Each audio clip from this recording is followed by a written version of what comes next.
Bonjour les amis, on va faire un petit saut d'un chapitre chez Jean et nous sommes maintenant au chapitre 14, les versets 21 et 26, mais vous allez voir, le sujet n'est pas très éloigné.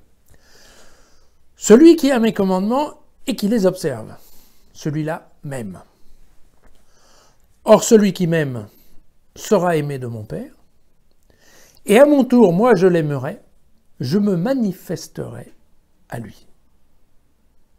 Jude, l'apôtre, pas Judas Iscariote, Jude, lui dit « Seigneur, comment se fait-il que tu aies à te manifester à nous et non pas au monde ?» Et Jésus lui répondit « Si quelqu'un m'aime, il observera ma parole et mon Père l'aimera. Nous viendrons à lui et nous établirons chez lui notre demeure. Celui qui ne m'aime pas n'observe pas mes paroles. Or, cette parole que vous entendez, elle n'est pas de moi, mais du Père qui m'a envoyé. Je vous ai dit ces choses tandis que je demeurais auprès de vous. Le Paraclète, l'Esprit Saint que le Père enverra en mon nom, vous enseignera toutes choses et vous fera ressouvenir de tout ce que je vous ai dit.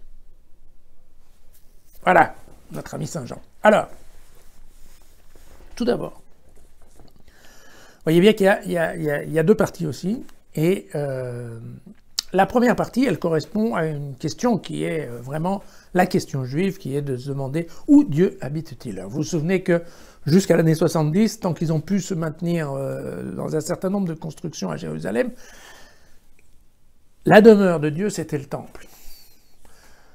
Je vous souviens que Jean écrit en 85, donc le temple, il y a déjà 15 ans qu'il n'y a plus de temple.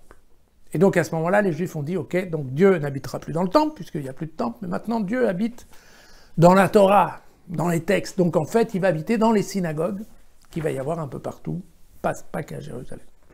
Et donc on va faire un petit peu une idée, vous savez, comme dans le monde catholique, vous vous souvenez, il y a le tabernacle avec la petite lumière pour montrer que Jésus est là. Voilà. Eh bien, c'est cette idée que développaient les Juifs.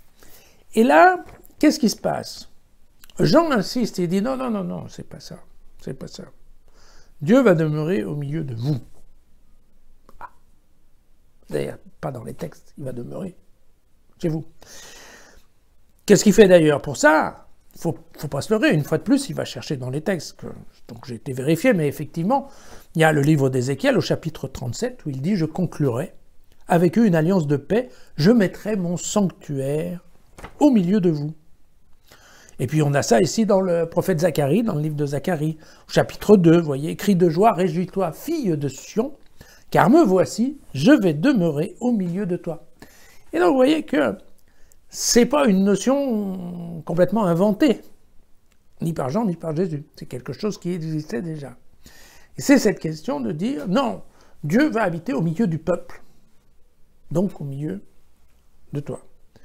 Et on comprend bien que, en effet, bon, alors Jude pose la question, il dit, oui, mais je comprends pas, pourquoi tu vas te manifester à nous, alors que, bon, nous, on te connaît, pourquoi quand on imagine Dieu, il est présent pour tout le monde, en fait, Dieu, il éclabousse la terre entière. En tout cas, dans l'imaginaire juif, on voit bien que de nos jours, c'est pas tout à fait ça. Mais donc, et là, en effet, Jésus répond bien, il dit, non, Dieu n'est pas visible de tous, il est seulement visible de ceux qui me connaissent, qui m'aiment, et surtout qui obéissent à mes commandements. D'accord ? Et donc, les autres, effectivement, ils ne me voient pas. Et donc il y a bien l'idée de la création d'une communauté. Il y a ceux qui croient, il y a ceux qui ne croient pas. Voilà, c'est tout simple. Ceux qui croient, en effet, ils me voient, je les reconnais. Et ceux qui ne croient pas, ils ne me voient pas. Donc vous voyez, c'est important. Pourquoi ? Parce que, vous savez, c'est toujours ma vieille histoire qui est de dire, voilà, comment est-ce que les gens viennent à croire ? Voilà. Et vous savez, je vous ai dit, il y a des gens, ils ne croient pas, ils ne veulent pas croire. Donc pour ceux qui ne veulent pas croire, ça ne va pas être facile. S'ils ne veulent pas croire, tous les arguments, il n'y en a pas un qui tient sérieusement la route. Par contre, si vous partez du principe que non, vous avez l'idée qu'effectivement, il y a un monde spirituel, qu'il y a en effet un pouvoir caché qui dirige un certain nombre de choses, à ce moment-là, oui, à ce moment-là, la Bible, l'Évangile, Jésus vous amène un certain nombre de clés, un certain nombre de solutions.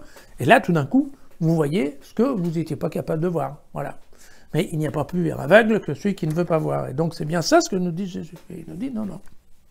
Il n'y a pas une question, je ne vais pas être un Dieu Dieu ne va pas se montrer à tous, il va se montrer qu'à un certain nombre de gens choisis. Hein, ça correspond bien à la notion du peuple choisi.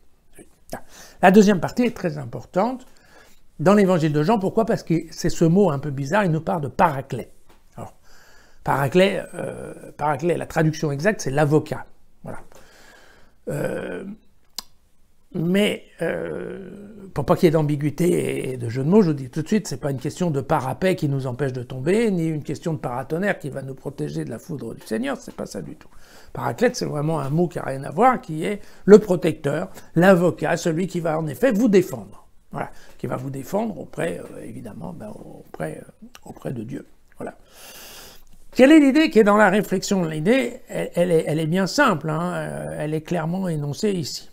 C'est le Paraclète, l'Esprit Saint, que le Père enverra en mon nom, vous enseignera toutes choses et vous fera vous souvenir, ressouvenir de ce que je vous ai dit. C'est-à-dire, je suis là, je vous explique comment ça marche, ce qu'il faut faire, ce qu'il ne faut pas faire, comment il faut que vous vous comportiez entre vous. D'accord? Mais, je vous l'ai dit, je vous l'ai annoncé, moi je vais vous quitter parce que, effectivement, je suis appelé autre part, à la passion et à la résurrection, en fait, tout ça. Moi, je ne vais plus être avec vous. Et donc, du moment où je vais partir, vous n'êtes pas seul, parce qu'en fait, quand moi je vais partir, Dieu va envoyer l'Esprit Saint. Et donc, Paraclète, en fait, c'est juste le nom que donne Jean à l'Esprit Saint. Et c'est important, pourquoi? Parce que le message qui vient ici, qui est très renforcé chez les gens, c'est de dire qu'un certain nombre de choses ne peuvent se comprendre que par l'esprit. D'accord? Un exemple. Vous prenez un truc très simple, comme la multiplication des pains. Si vous le lisez uniquement avec votre intelligence, avec votre expérience, avec votre science, vous n'y comprenez rien. Parce que vous dites, bah, c'est pas possible. Point. Terminé.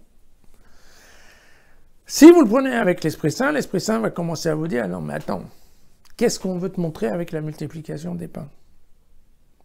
On veut juste te montrer que s'il y a quelqu'un qui arrive avec 2 bouts de pain, bah, si toi tu mets un peu d'énergie avec, tu vas voir, vous allez réussir à faire pas mal de choses ensemble. Et donc, vous voyez que rien que parce qu'il y a l'Esprit Saint qui est venu déjà un peu se balader dans notre tête et nous dire, fais gaffe, il y a quelques pièges là-dedans, il faut réfléchir, eh bien, de toute évidence, on comprend des choses que le pur scientifique, eh bien lui, ne comprend pas, tout simplement parce qu'il n'a pas les clés aujourd'hui pour comprendre. Et donc, je pense que... Alors, bon, après, n'oublions pas, hein, c'est l'histoire de la Sainte Trinité, je vous ai déjà dit ce que moi j'en pensais, hein, c'est-à-dire, que quand on le voit, c'est Jésus, quand on ne le voit pas, celui qui parle à notre oreille, c'est l'Esprit Saint. Tout ça, c'est Dieu, il n'y a pas de... Encore une fois, il n'y a pas d'interconnexion, c'est une seule et unique entité qui est Dieu. Donc voilà. Et ensuite, on va voir que il va nous reparler de son Paraclète, Jean. Et je pense que c'est vraiment le point qui est important. C'est pour ça qu'on dit souvent que oui, Jean est un peu intellectuel. Pourquoi il est un peu intellectuel? Parce que Jean nous dit, ok, le temps où il y a Jésus, bah, c'est Jésus qui parle. Le temps où Jésus est parti, eh bien, c'est l'Esprit Saint qui est là, qui vient et qui commence à nous aider à faire un travail qui est plus profond, qui est à faire un travail sur nous. C'est, comment dirais-je, c'est vraiment une réflexion profonde sur nous-mêmes. Voilà, parce que, pourquoi? Jésus nous a donné les commandements, on va dire, son enseignement. Ah, il est là, on l'a entendu, hein, on n'est pas... Bon. Après, il y a notre vie. Et en fait, la seule chose que fait l'Esprit Saint, il agite un petit torchon chez nous dans notre tête en nous disant « Attention mon gars, qu'est-ce que tu es en train de faire par rapport à ce que Jésus t'a dit ?» Tout simplement. Ok, je sais, plein de gens appellent ça la conscience. Voilà. La conscience, ça marche par rapport à une morale. Voilà. Alors ça va être par rapport à ce que tes parents t'ont dit, par rapport à ce que je ne sais pas qui t'a dit. Mais par rapport à ce que tu penses que les autres vont penser de toi. Mais non, là c'est très simple. Là c'est l'Esprit Saint, il fait que te dire Qu'est-ce que tu es en train de faire par rapport à ce que Jésus t'a dit de faire? Donc c'est vraiment une question de réflexion sur soi-même, une question vraiment de lucidité quelque part, hein, une recherche, voilà, et qui doit normalement nous amener à une transformation réelle, une transformation intérieure. Et pour l'instant, je faisais ça, mais maintenant que je réfléchis, bah oui, non, en effet, Jésus, il n'avait pas dit ça, donc on va dire le contraire, voilà. Et ça, c'est pas en fonction, c'est uniquement, simplement en fonction de ce que Jésus nous a dit. Donc en fait, voilà, l'Esprit Saint, c'est le truc qui vient titiller notre mémoire par rapport à ce que on aurait pu entendre et qu'on aurait pu déjà mettre de côté tranquillement. Voilà.